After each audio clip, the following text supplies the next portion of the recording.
Welcome to Let Me Fix This. Enjoy the video. You start by noticing early symptoms. A missed period, breast soreness, unusual fatigue, or light spotting. These are your triggers to act.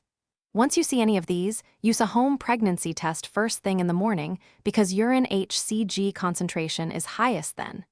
Make sure to follow test timing and read the window at the instructed minute.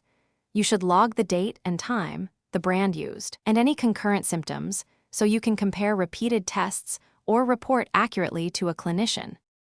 Once you have a positive or uncertain home test, repeat it in 48 to 72 hours. hCG typically doubles every 48-72 hours early on, so a stronger line confirms progression. Make sure to arrange a quantitative blood beta hCG with your clinic to get an exact number and trend. This helps distinguish viable pregnancy versus early loss or ectopic concern. Keep a symptom diary alongside results, noting dates, pain, bleeding, and med history, because that combined timeline informs next diagnostics and counseling. You finalize confirmation with your provider.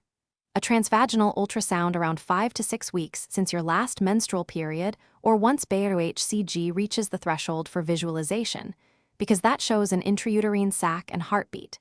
Once confirmed, make sure to start prenatal care, review current medications, begin folic acid, and get any needed vaccines or screens. If imaging or hCG trends are inconclusive, or if you experience severe pain or heavy bleeding, call your